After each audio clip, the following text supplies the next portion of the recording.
वो super power fail हो रहे हैं। अमेरिका का हाल यह है कि वहां बैंक पर बैंक डूब रहे हैं।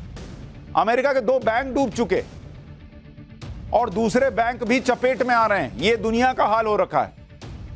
अमेरिका के अगर आप बैंक देखेंगे, ये भारत में आप देख रहे हैं क्या महंगाई दर है, और अमेरिका का हाल देखिए। अमेरिका के बैंक, वहां बैंकों की हालत बुरी हो गई है भाई। एक है silicon valley bank, silicon valley bank. भाई ये तो हो गया, ये दिवालिया हो गया, खत्म हो गया ये। इसके बारे में आपको 2 दिन पहले बताया था। एक और है सिग्नेचर बैंक।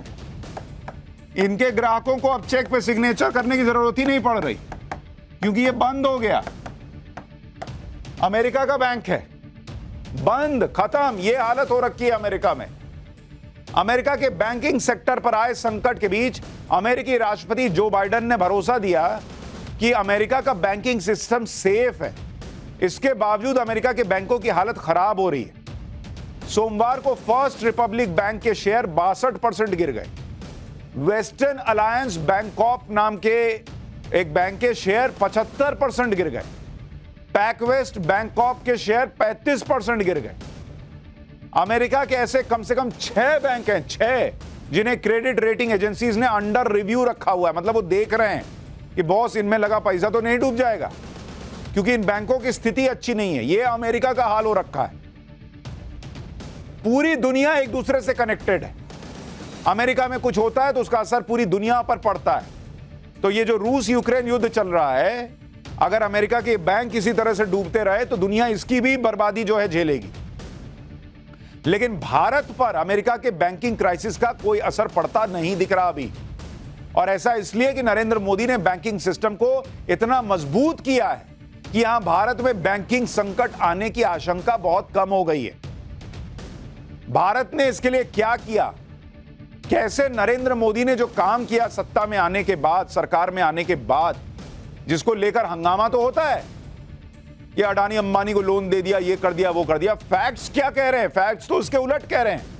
आप समझिए, दरअसल भारत में बड़े बैंकों को आरबीआई जो है वो डीएसआईबीज कैटेगरी में रखता है। आप कहेंगे ये क्या टेक्निकल टर्म है डीएसआईबीज? उसको सरल करके मैं समझा ना रहा हूं। डीएसआईबी का मतलब होता है डोमेस्टिक सिस्टमेटिकली इंपॉर्टेंट बैंक्स, यानी वो बैंक जो बहुत बड़े हैं, बहुत इंपॉर्टेंट हैं और अर्थव्यवस्था के लिए बहुत इंपॉर्टेंट है। तो पहले ही एक कैटेगरी बनाई गई जिसमें स्टेट बैंक ऑफ इंडिया को डाल दिया, आईसीआईसीआई बैंक को डाल दिया, एचडीएफसी बैंक को डाल दिया। ये देश के बड़े बड़े बैंक हैं, तो इन पे पहले से ही नजर है। 2016 में इस कैटेगरी के बैंकों को मोदी सरकार ने अतिरिक्त सुरक्षा कवच से जोड़ दिया, 2016 में ही, जिसके तहत बैंकों के साथ कॉमन इक्विटी टियर 1 की शर्त जोड़ दी। अब ये कॉमन इक्विटी टियर 1 क्या है?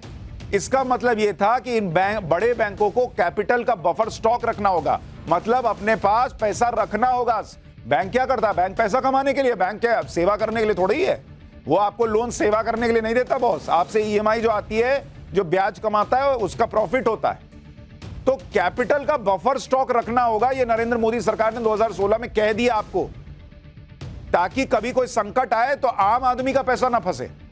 इन बैंकों को अतिरिक्त पूंजी अपने पास रखनी होगी ताकि वो अपने ऑपरेशन को आराम से चला सकें और किसी भी संकट से निपट सकें। ये बड़े बैंकों को पहले तो सुरक्षित कर दें। ये उस तरह से हाल है कि भाई जो आपकी मेन चीजें हैं उनको आपने सिक्योर कर दिया, उसके बाद बाकी काम तो चल ही रहा है। अच्छा, बैंकों के लिए एक CAR नियम होता है। ये सब आज डिटेलिंग में समझिए, पाठशाला में ऊपर ऊपर की पढ़ाई नहीं होती बॉस। कल को बैठ के बात कीजिएगा तो पता होना चाहिए क्या बता रहे हैं। ये होता है CAR।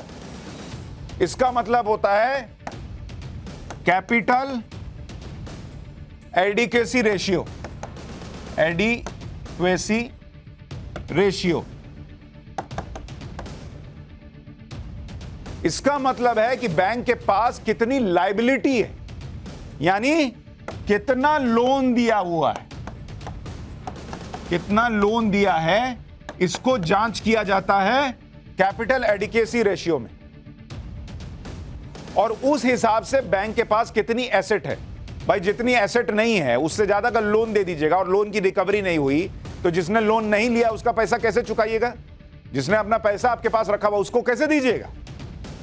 तो इसीलिए ये CAR का नियम होता है और CAR को 8% पे तय किया जाता है। लेकिन भारत में यह कहा गया है कि भाई मतलब यह कहा जाता है कि ये रेशियो जो है वो 8% हो, कि आप जो लोन दे रहे हैं और जो एसेट है उसके बीच का रेशियो 8% का होना चाहिए। भारत में मोदी सरकार ने यह कर रखा है कि कमर्शियल बैंक जो हैं वो 9% रखेंगे, मतलब और सेफ रहो, कहीं कोई गुंजाइश नहीं। और जो सरकारी बैंक हैं उसके लिए तो और सेफ्टी बना दी कि आप जो है 8% पे काम नहीं करेंगे बॉस, आप 12% पे करेंगे। मतलब लोगों का पैसा और सुरक्षित कर दिया गया। यह बैंकों पर इसलिए लागू होता है कि बैंक वित्तीय रूप से फिट रहे और ज्यादा लोन देने में जो रिस्क होता है उस रिस्क में अगर कोई संकट आता है तो फिर वो संकट में बैंकों के पास इतना पैसा रहे कि उनका ऑपरेशन चलता रहे। बैंकों को जरूरत से ज्यादा लोन देने में भी कंट्रोल करता है। ज्यादा लोन देने की वजह से बैंकों पर आने वाले संकट से बचा जा सकता है। इसकी वजह से वो जो सिलिकॉन वैली बैंक डूबा उसके पीछे बड़ा ये भी तो वजह थी ना कि उसने जहां जहां इन्वेस्ट किया वो गलत कर दिया। ये इंडिया में पहले ही कंट्रोल में करके रखा हुआ है RBI ने और मोदी सरकार ने। भारत के बैंकिंग सिस्टम के सामने एक बड़ी समस्या NPA की भी थी, यानी नॉन परफॉर्मिंग एसेट्स की। और मैंने आपको पहले भी बताया था कि पुरानी सरकारों में सारा कचरा कालीन के नीचे डाला जा रहा था। नरेंद्र मोदी ने आकर सफाई शुरू की तो कहा गया कि अरे देखिए ये कर रहे हैं वो कर रहे हैं, परेशानी बहुतों को हुई। लेकिन आज उसका नतीजा यह है कि बैंकिंग सिस्टम आज इस तरह से स्ट्रांग हो गया है कि वहां अमेरिका में बैंक हिलता है तो इंडिया में जो है आपका नोट नहीं हिलता, वो आराम से है, आपका नोट सेफ है। दिसंबर में जो RBI ने रिपोर्ट जारी की थी, इसको देखिए, ये दिसंबर की रिपोर्ट है, RBI की रिपोर्ट है, RBI की रिपोर्ट। ये रिपोर्ट ये कहती है आज की डेट में कि साल 2021 में 2021 में जो ग्रॉस NPA था, ग्रॉस NPA वो 7.3% से कम हो गया। आज की डेट में वो कम होकर कितना हो गया? वो 5% पे आ गया बॉस। सितंबर 2022 में, 2021 में 7.3% था, सितंबर 2022 में ये 5% पे आ गया ग्रॉस NPA। और 8 साल में